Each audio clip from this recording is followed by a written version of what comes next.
Hey everybody, it's Lynn from A Bit of Birdsong. I wanted to show you something that I'm working on. I'm so excited about this because I've been putting it off for a long time. And now that I'm finally doing something about it, I love the way it's turning out. I have a lot of things like this in my workshop. This is an old photo album that someone glued pictures onto front and back. And there are some types of ephemera that you can soak in water. Photographs, that's not one of them. Old ad cards hold their ink, and if you have a scrapbook page that's got some of the old advertising cards, and I learned this from an antiques dealer. I soaked the pages in cold water, and the ad cards floated away, and you just keep an eye on them. It took a few hours. So it broke down that water-soluble glue. Photographs would be ruined, though. You can't do that with photographs. And this glue, it is really, really stuck. So you can see right away it's pulling the page apart, and what ends up happening in the center where the glue is the thickest, it's going to tear both these pictures up. I kept thinking, what can I do? I mean, you're going to lose all the pictures, and I really can't do much like this. I mean, you could try to make a book, and some of the pages are more like this, but then you can see some are upside down. You could cut it in half and make an accordion type book with this page. Other pages are not like that. For example, this one, everything is all different sizes. Some have been pulled away, and then some photographs are not they're not that great. Cameras were really different, and some photographs were blurry. Like, that's not the best photograph in the world. It's a room and there are backs of chairs, basically. You can't see anyone. So that would be a good photograph to sacrifice if you have to sacrifice a photograph. I decided to start going through here and picking the best photographs on each side of the page to cut out and make ephemera. I think that most people will know when they see it that it just has the vibe of, yes, a photograph that's been cut out of an old photo book. These are the ones that I have finished so far. I decided to cut around the best photograph, and you can see underneath here there are some photographs that were not that spectacular. Again, this one, there were just pieces on the back of other photographs, so I sewed a piece of vintage wallpaper and then put the lace at the top. These are so simple to make, and I'm so glad I got started with this because it's going to move one more thing from my workshop that was taking up a lot of space that I just kept looking at and thinking, what am I going to do with that? I especially love this. I love this so much, of the children sitting by the car. In fact, there's a family photograph. Oh, where is it? Let me show you. Let me grab it because it hangs up where I can see it.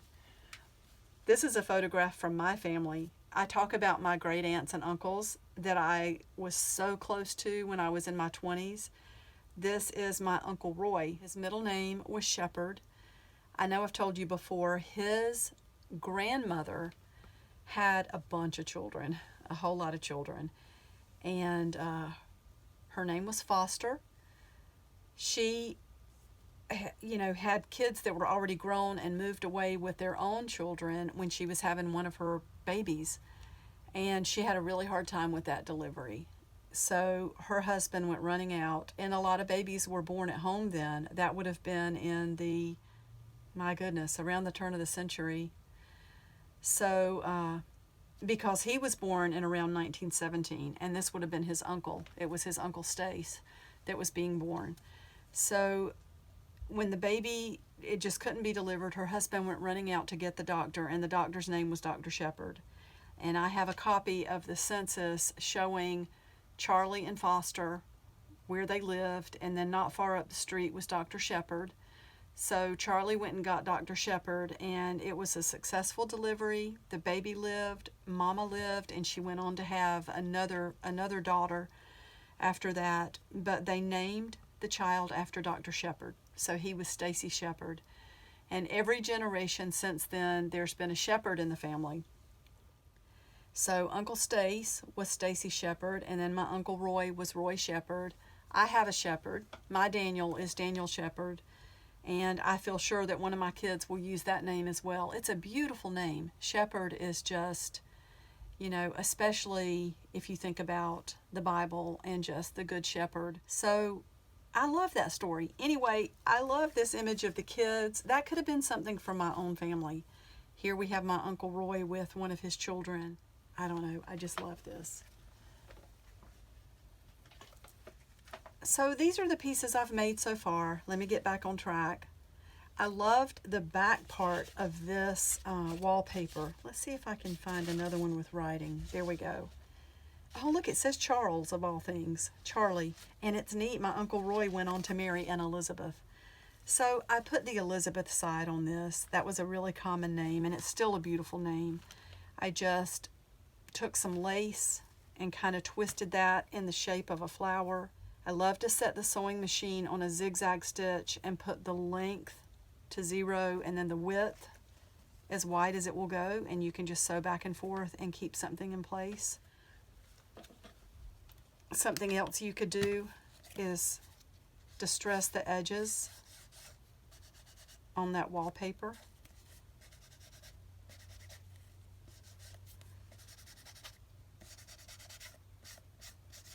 I really need to get one of those little distress, the brushes, you know, the blending tools, I think is what they are. I sometimes will come back with just the tiniest bit of water and get everything to run a little bit. And that's beading a little bit. I think that's going to dry really pretty. In fact, you could go over the whole thing. It's going to look like age spots. You just don't want to get water on the photograph side. So I'm going to keep working on these and see what else I can come up with. I have this one. That one has wallpaper and some vintage lace. And then, like you can see on this one, I put a piece of vellum on the back. It's actually 2 pieces. I just realized that. And then it's got the photos underneath. I thought it was really interesting to show that on a few of these because, again, it does give you the real clear sense that these were taken from a photo album where things were glued on each side. And I tied a ribbon through the top on this one. I might change that ribbon up. Even as I was putting it in, I was thinking it was kind of thick for this purpose. So maybe something a little thinner would be better.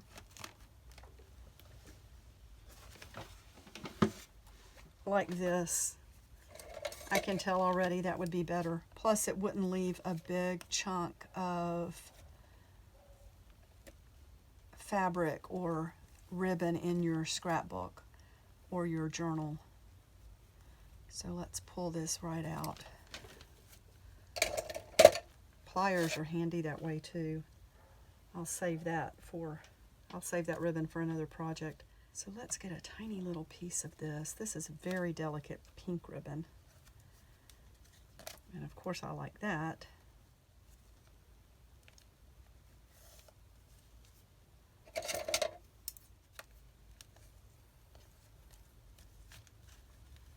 That's better already. The other one was pretty thick. Just tie that in a knot. That one won't be as easy to get out, I can tell you.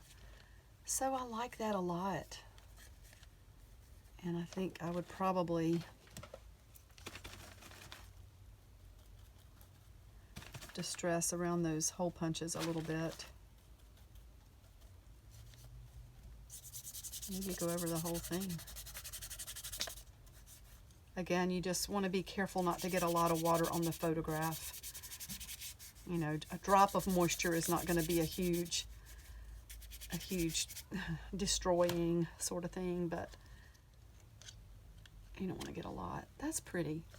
So that's what I'm working on right now, and I have a special idea for these.